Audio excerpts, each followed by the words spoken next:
Sébastien Bruchet, vous êtes le dirigeant d'Edelweiss Market. En quelques mots, c'est quoi Edelweiss Market? C'est un magasin de fleurs? Et c'est pas un magasin de fleurs, Edelweiss Market. C'est une enseigne de magasins de proximité, ce qu'on appelle des magasins de village, de quartier. On a actuellement 16 magasins, 2 ouvertures en 2014, donc on arrive à 18 magasins. Ça représente un chiffre d'affaires de 20 millions, 80 employés, et puis là on vient de fêter les 5 ans d'existence au mois de décembre 2013, donc on a démarré ça en 2008. Implanté exclusivement dans le Valais? Alors pour l'instant, la stratégie d'implantation est le Valais, uniquement parce qu'on avait assez de développement sur ce canton, et puis qu'on connaissait très bien ce milieu et l'environnement dans lequel on évoluait. On se laisse des opportunités futures dans d'autres cantons ou aussi sur le Haut-Valais.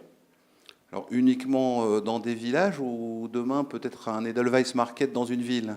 Alors c'est déjà dans une ville, ici à Sion on a déjà un magasin, Bramois c'est aussi lié à la ville, donc c'est aussi un grand quartier de Sion on dira, qui est un village. On a aussi un deuxième projet sur un autre quartier de Sion, et on se rend compte que ça répond aussi, que ce soit quartier ou village, tant qu'il y a un peu cette mentalité de village derrière les habitudes de consommation et les habitudes de vie des gens, on répond pleinement à ce besoin-là à travers notre enseigne. Alors au départ, qu'est-ce qui a fait que vous avez créé Edelweiss Market? Vous êtes vous-même issu de la distribution alimentaire, du commerce de détail alimentaire. Pourquoi est-ce que vous avez démarré cette aventure?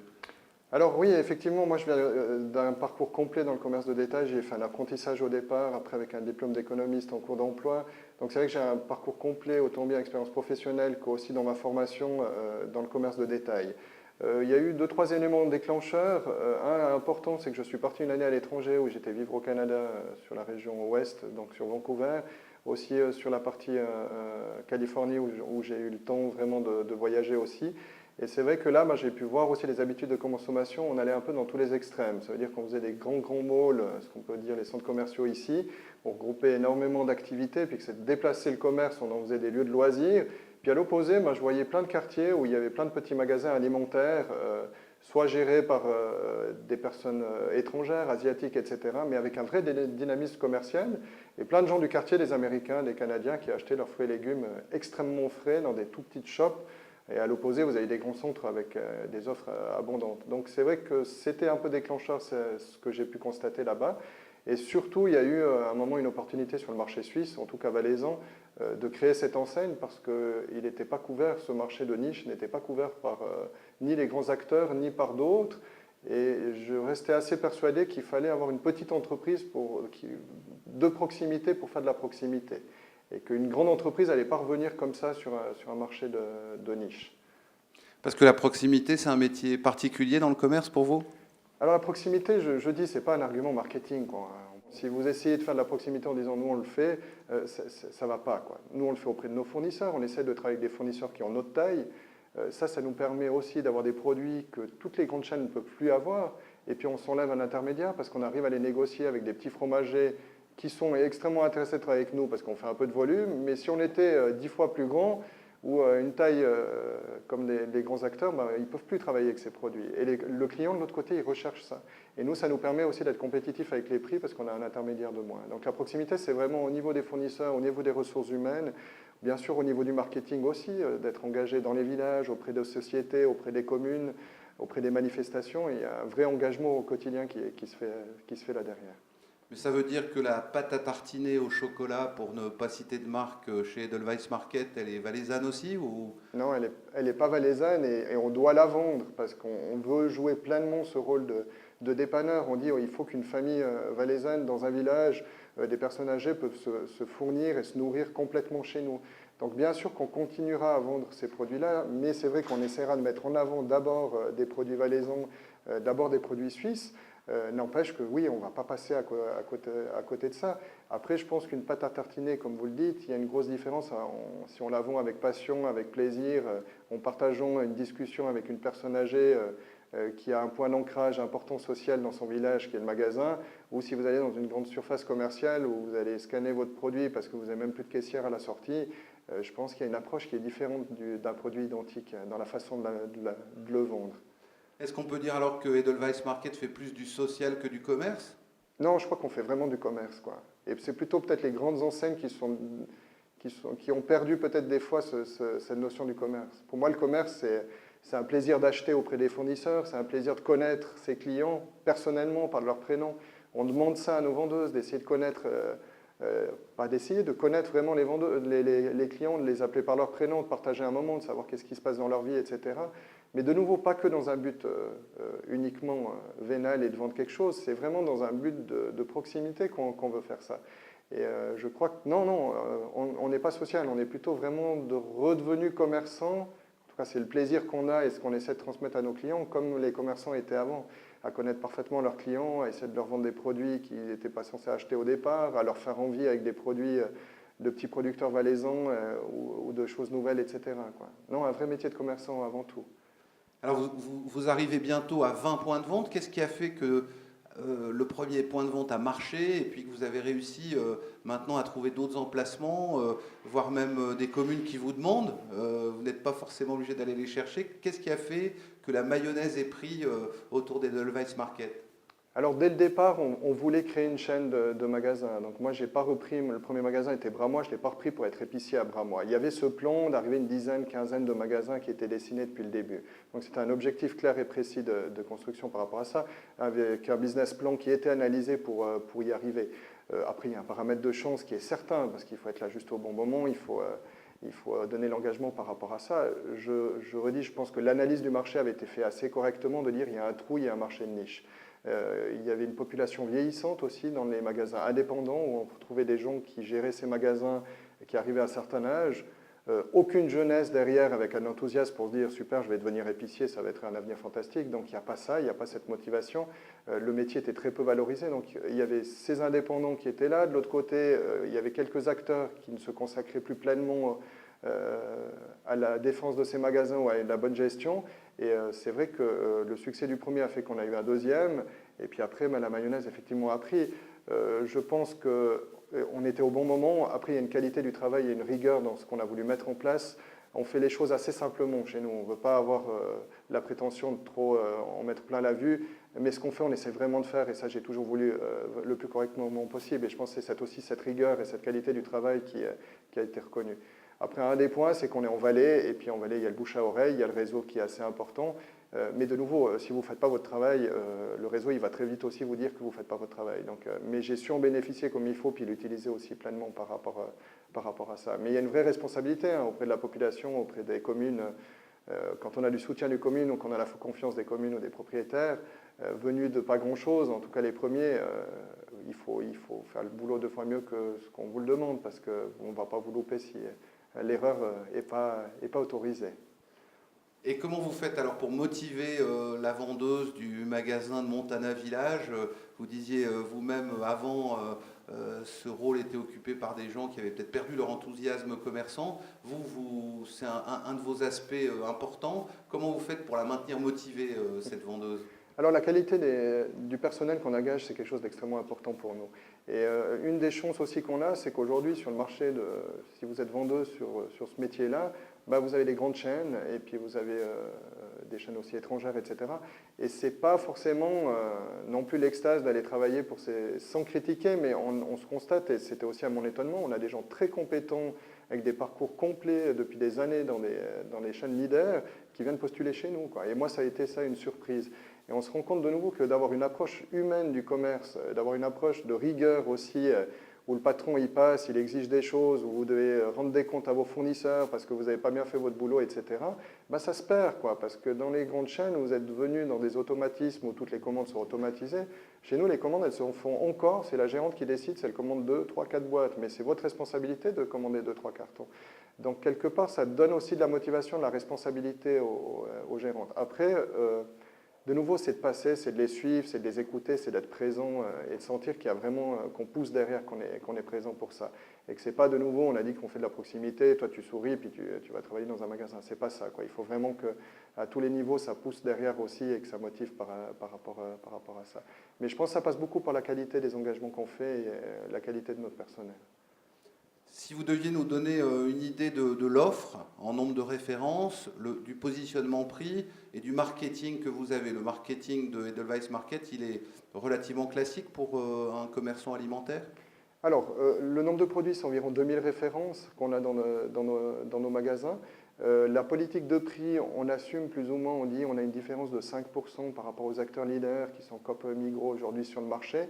Certains produits, la différence est plus importante, et puis certains d'autres, comme les fruits et légumes, par exemple, on est extrêmement compétitif parce qu'on va aller faire des achats qui sont avec un intermédiaire de moins. Dans les produits faits et fromages aussi, on est extrêmement compétitif par rapport à ça. Donc de nouveau, ça dépend un petit peu, mais la moyenne, on parle de 5%. On a toujours essayé d'assumer cette politique de prix, malgré qu'on est sur un marché qui est plutôt tiré actuellement par l'arrivée d'hard discounters, où on fait une pression sur les prix. Depuis 5 ans, je n'ai jamais vu autant de baisses, où on annonce des pages entières dans les journaux, on baisse les prix. Nous, on assume 5% plus cher. La clientèle, on essaye de faire de la pédagogie, d'expliquer pourquoi. C'est une défense d'emploi, devenir consommateur chez nous, on dit, c'est devenir un peu d'acteur, de défendre un commerce, défendre une vision du commerce qui est différente, de nouveau, avec des emplois locaux, avec une dynamique sociale, économique proche des consommateurs. Arrêter de déplacer, ça répond aussi à un besoin écologique, hein. Arrêter de déplacer les gens, plus que écologique. Une personne âgée, à 70 ans, vous êtes moins à l'aise peut-être de prendre votre voiture, d'aller dans un grand centre commercial. Donc de nouveau, ce 5%, on essaie de faire comprendre aux clients qu'ils représentent beaucoup plus que ça en venant chez nous. Donc politique de prix qui est assumée par rapport à ça. Le marketing, alors c'est vraiment un marketing de proximité. Ça veut dire que c'est aussi une de nos forces, c'est qu'on n'est pas une grande chaîne où vous avez 50 produits, 100 produits en action, puis quand vous êtes gérant dans votre magasin, vous n'arrivez pas à les digérer, ça veut dire que vous en avez trop, et puis ça tourne, puis vous avez des actions et des soldes d'actions, puis vous en faites quoi. Nous, on a une politique de prix, c'est 10 produits en action, c'est 2 fruits et légumes par semaine, c'est 2 produits frais, vraiment adaptés à ce qu'on fait. Sans imposer des minimums, etc. à nos magasins, de dire voilà, attribution d'office, ça ne se fait pas chez nous, quoi. Alors c'est clair qu'il faut motiver nos fournisseurs, et puis c'est pas toujours facile, parce que le fournisseur, lui, s'il pouvait mettre 3 displays par magasin, il serait tout content. Mais ce qu'on essaie de dire avec les fournisseurs, c'est de nouveau, c'est bien joli de faire des one-shots très intéressants de beaucoup vendre, mais c'est sur le long terme qu'on doit en créer notre dynamisme. Et de nouveau, c'est du marketing vraiment ciblé de la proximité. Après, derrière ça, il y a un marketing aussi du village, de la société où on est, où on demande vraiment d'aller chercher. On a aussi beaucoup en vallée de l'auto, par exemple, de manifestations. Et on se doit, quand on est dans les villages, de fournir absolument, d'aller s'inquiéter, qu'est-ce qui se passe, de soutenir, de participer aux manifestations, etc. Donc vraiment un marketing, entre guillemets, de proximité adapté à notre marché.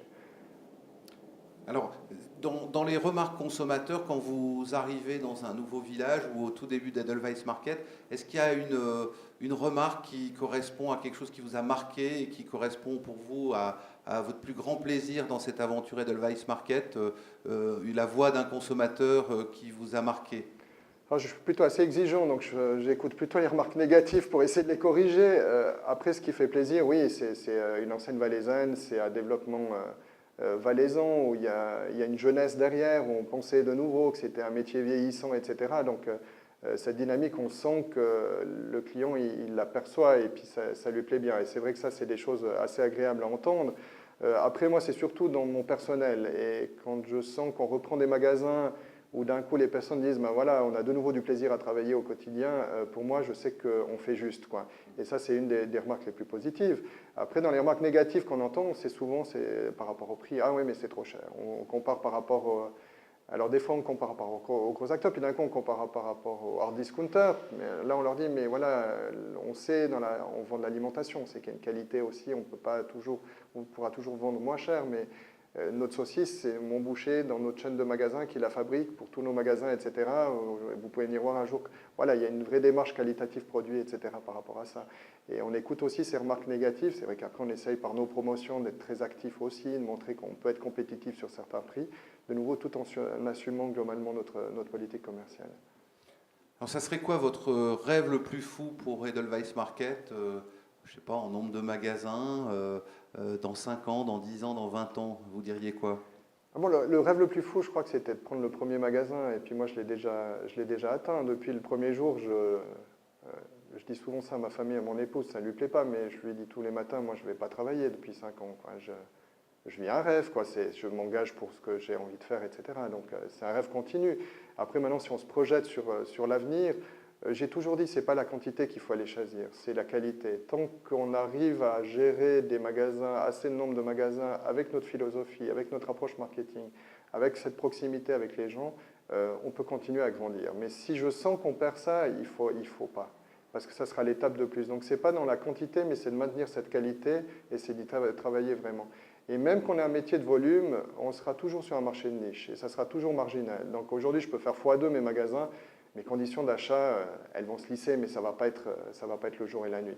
Par contre, la qualité de ce qu'on fait, si d'un coup j'ai tout perdu mes valeurs, si on ne ressent plus, si mon personnel, j'engage des gens qui ne correspondent plus à nos valeurs, qu'on n'arrive pas à transmettre ces valeurs et transmettre jusqu'aux clients, ça ne sert plus à rien, ça n'a pas de logique. Donc le vrai plaisir ou le vrai engagement ou le rêve, c'est de maintenir cette image qu'on a aujourd'hui et cette qualité de service qu'on fait dans nos magasins. Super. Alors, cette expérience Edelweiss Market, elle vous inspire quoi, vous, sur l'évolution du commerce magasin et votre vision au-delà d'Edelweiss, de la façon dont il va évoluer dans les années à venir, le commerce magasin? De nouveau, je pense qu'on est sur du commerce. Alors le commerce évolue extrêmement vite. Et puis je pense que pour tous les acteurs, petits, grands, la première des choses, il faut avoir cette capacité d'adaptation.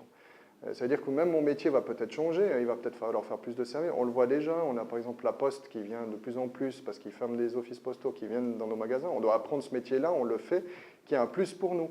Et ça continuera d'évoluer, le marché global, il continuera d'évoluer, et puis resteront ceux qui arrivent à s'adapter. Et ça, c'est extrêmement important, et on voit que les structures qui arrivent moins à s'adapter, c'est là où on souffle le plus, ou qui ont des hiérarchies trop lourdes, de nouveau, chez nous, c'est facile, c'est oui ou non très rapidement. Et c'est vrai que s'il y a des hiérarchies trop lourdes, ça va être dur stratégiquement de prendre un virage, etc. par rapport à ça. Maintenant, moi, l'évolution du marché, si j'ai parié sur la proximité, c'est que j'y crois à 300%. Et pas que en Valais, je crois vraiment aujourd'hui qu'il y a un vrai besoin de proximité. Ça veut dire qu'aujourd'hui, on a une population qui est vieillissante, qui a besoin de magasins de proximité, qui aura un vrai problème de déplacement pour ces personnes, de mobilité par rapport à ça. La population vieillissante, on ne va pas pouvoir tous les placer dans des homes, il faudra s'en occuper à domicile. À domicile, ça veut dire qu'il faudra avoir des commerces pour les fournir, etc. par rapport à ça. Et puis, il y a un vrai problème de société. Aujourd'hui, on a de plus en plus besoin de liens dans notre société qu'on avait perdu durant des années. On veut recréer cette dynamique. Il y a la fête des voisins, quoi. C'est des choses qui n'existaient pas. On fait des fêtes de voisins maintenant. Et les fêtes de voisins, ça montre bien ce besoin de se rapprocher des gens, etc. Et c'est vrai qu'il y avait le bistrot pour ça, ou le café, où on se retrouvait, et puis il y avait le magasin, quoi.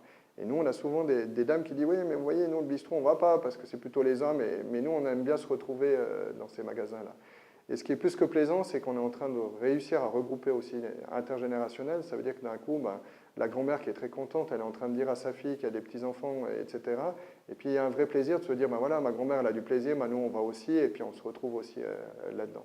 Donc, je suis persuadé que cette notion de proximité, elle est réelle et ça va être un vrai besoin dans le futur par rapport à ça. Alors, je ne veux pas crier trop fort parce que ça m'embêterait que les grandes chaînes reviennent sur ce marché. Après, je pense qu'on a une grosse différence, c'est qu'on le fait à notre échelle, quoi, sur un marché de niche, à notre façon. Et en étant petit, on a une capacité de faire différemment les choses, quoi. Et ça, c'est une vraie richesse qu'on a dans l'entreprise.